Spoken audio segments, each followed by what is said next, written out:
तो चलिए आज थोड़ा गहराई में उतरते हैं। हम समझने की कोशिश करेंगे कि आखिर वो कौन सा फॉर्मूला है जो आजकल के हिंदी हॉरर एनिमेशन को इतना इतना दिलचस्प और खौफनाक बना देता है। सुनकर ही रोंगटे खड़े हो जाते हैं ना। देखिए, सिर्फ ये एक लाइन ही इशारा करती है कि इन कहानियों का स्ट्रक्चर कितना पावरफुल होता है, कैसे ये सीधे हमारी रूह में उतर जाती हैं। हम 3 बहुत ही पॉपुलर एनिमेटेड कहानियों पर नजर डालेंगे और उनके पीछे छिपे एक कॉमन पैटर्न को ढूंढेंगे। ये एक ऐसा फॉर्मूला है जो इस डिजिटल दौर में डर पैदा करने की गारंटी देता है। तो सबसे जरूरी बात यह है कि हर कहानी का जो हीरो है वो खतरे में अपनी मर्जी से जाता है और उसके पीछे की वजह भी बहुत इंसानी होती है, जिसे हम सब समझ सकते हैं।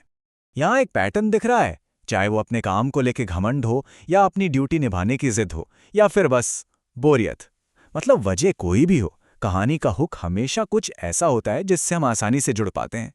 अब सबसे मजेदार बात यह है कि हर कहानी में किरदारों को एक साफ साफ चेतावनी मिलती है, एक इशारा कि भाई लौट जाओ, लेकिन वो कभी नहीं लौटते।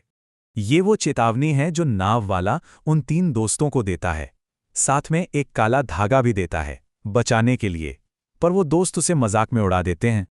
और ये बात सुनता है वो सरकारी अफसर राकेश। बच्चे एक अजीब सा बलि का खेल खेल रहे होते हैं।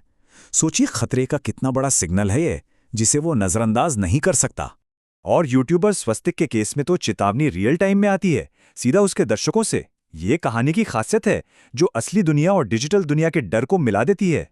चलिए अब आते हैं कहानी के सबसे जरूरी हिस्से पर, वो पल जब खतरा पहली बार सामने आता है और इस तरह आता है कि कोई उसे कभी भूल न पाए। ये बिल्कुल एक क्लासिक 3 एक्ट स्ट्रक्चर जैसा है। डर की शुरुआत होती है छोटी छोटी अजीब घटनाओं से और फिर वो एक भयानक आमने सामने के टकराव तक पहुंच जाती है।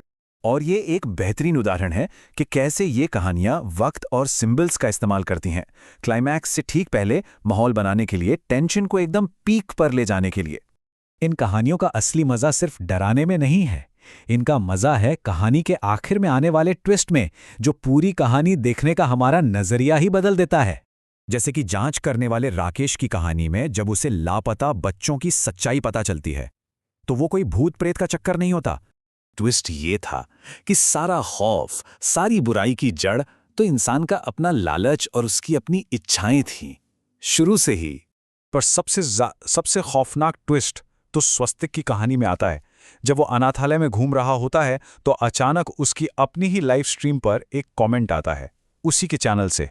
उसके देखने वाले, उसके ऑडियंस सच्चाई को उससे पहले जान जाते हैं। तो असल बात ये थी कि वो किसी भूत का शिकार कर ही नहीं रहा था, वो तो खुद एक आत्मा था। उसकी अपनी ही रूह उस भुताहा जगह पर खींची चली आई थी, क्योंकि वो मान ही नहीं पा रहा था कि वो मर चुका है। तो इन सब से हम क्या समझ सकते हैं? ये कहानियां इतनी असरदार इसलिए हैं क्योंकि ये एक बहुत ही कामयाब फॉर्मूले पर चलती हैं। ये कहानियां हम जैसे आम किरदारों को लेती हैं, हमारे पुराने डरों को उठाती हैं और फिर उन्हें लाइव स्ट्रीम और सोशल मीडिया जैसे आज के ज़माने के एलिमेंट्स के साथ मिला देती हैं। इससे डर बिल्कुल असली और पर्सनल लगने लगता है। ये एक बहुत ही दिलचस्प सवाल है। जब रात में आग जलाकर कहानी सुनने की जगह अब मोबाइल स्क्रीन ने ले ली है, तो हम अपने सबसे गहरे डरों की कहानियां भला और कैसे कहेंगे?